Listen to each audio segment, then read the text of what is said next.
Hello guys, welcome to a new video of Fischer series. Today we're round number 13 of the Candidates Tournament of 962. It's Fischer against Tigran Petrosian, and this is a French defense brilliancy, 98.3% accuracy.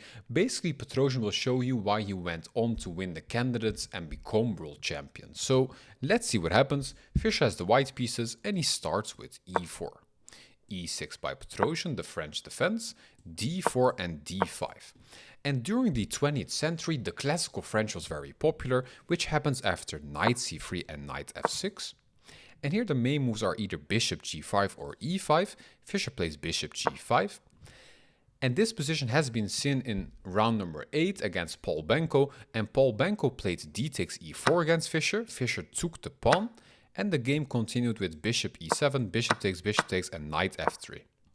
But in this game, Petrosian doesn't take the pawn, he keeps the tension in the center of the board, and he plays bishop to b4. Okay, can we not play e5 now? The main move. Fischer plays e5. But okay, h6, saying what are you going to about your bishop? Well, Fischer wants to keep his bishop pair, so he brings it back to d2. And now Tigran takes the knight, giving away his bishop pair, since after bishop takes, he can play knight to e4. A beautiful move, since the knight is very annoying here in the middle of the board. For example, if you play f3, this is a beginner's mistake, because now we have queen h4 check, g3, knight takes g3, and you're losing the rook. So you cannot kick away the knight with f3. But what about bishop d3? Well, then we take your bishop on c3 and you double your pawns and you have a weakness on the queen side. Okay, what about bishop b4, making sure you cannot castle? Well, then c5 with tempo.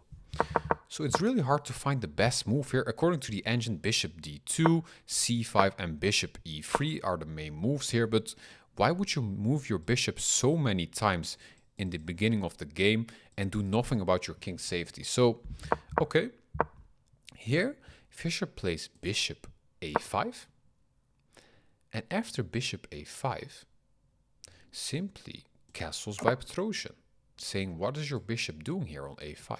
Well, now we play bishop d3, hoping to win your knight and double your pawns. But now Petrosian has a beautiful move, knight to c6, attacking your bishop and attacking this weakness on the d4 square. So if you bring back your bishop, we win a pawn for free. So you have to play bishop c3 anyway, and now we double your pawns anyway. So you have a weakness on the queen side. Okay. Petrosian is like, I made a weakness on your queen side, I have castled already, your king is still very weak, let me open up the board with f6.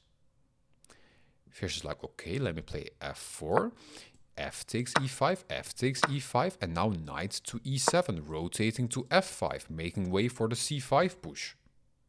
Okay, knight f3, hoping to castle. And here's c5, beautiful move. Since if you take the pawn, you have triple isolated pawns, and we play queen to a5, we have weakness here on c3, we have a weakness on c5, and if you defend the c3 pawn, we take this pawn, and you cannot castle anymore, so taking the pawn is not the best move. Fischer simply castles. But now the threat is even c4, making sure that you have fixed doubled pawns here. First, Petrosian plays queen a5, a nice move, attacking this weakness. So you have to react to it, queen e1.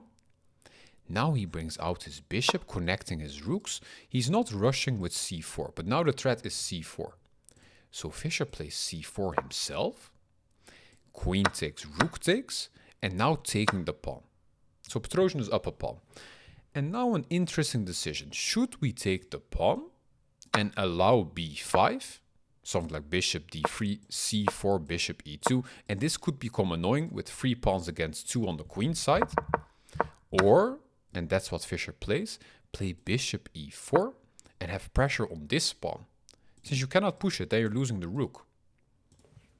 Petrosian is like, okay, let me take another pawn. I'm up 2 pawns now. Now Fischer takes the b7 pawn, rook to b8, and bishop to a6, attacking this weakness. But okay, rook to b4. And here, a really nice move by Fischer.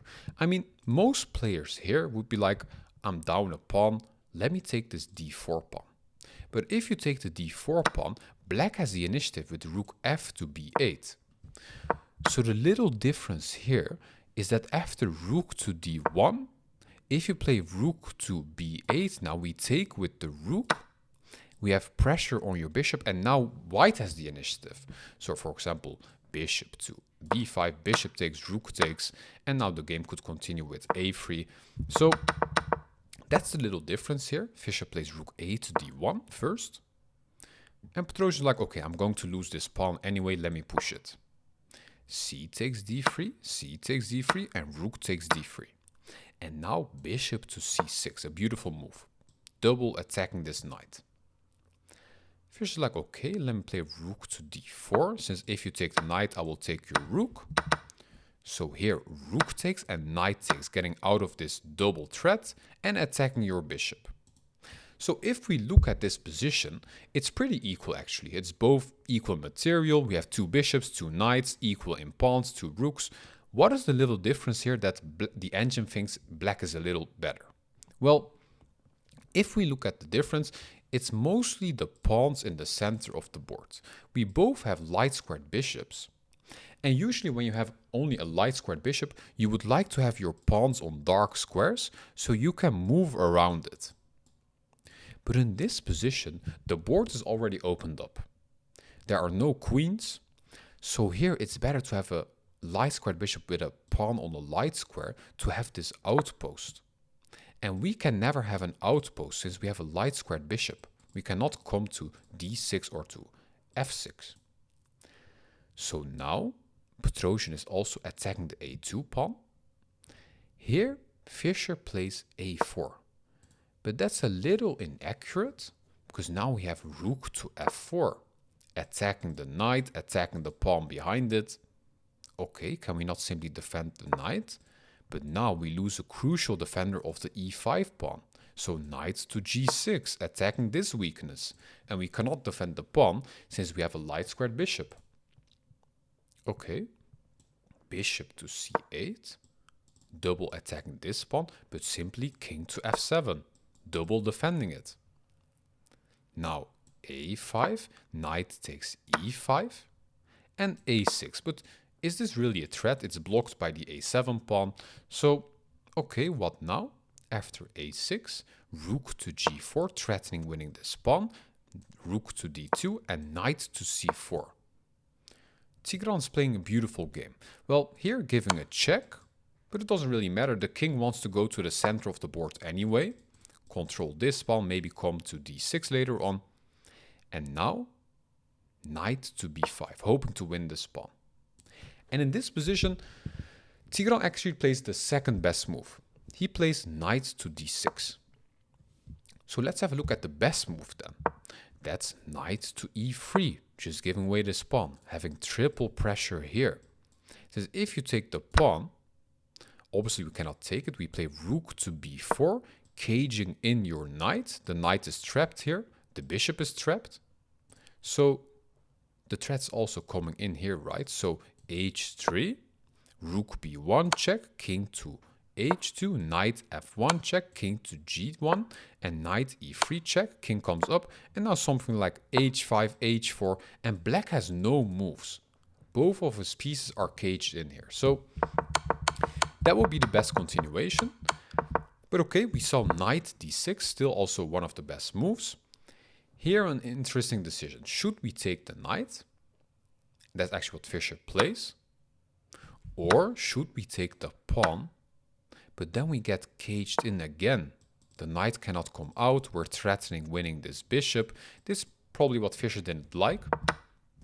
Well, he took the knight.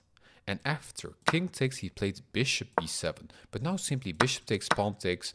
And okay, black is up a pawn. And he will also win this pawn. So maybe better was knight takes a7, rook to c4, now bishop to b7, bishop takes, pawn takes, knight takes, and something like knight to b5, and still okay, black is up a pawn, but at least we have more pieces. Since if you're down a pawn, you should keep your pieces on the board. But okay, we saw knight takes, king takes, bishop b7, and all the pieces come off the board. And this is just completely winning endgame for Petrosian.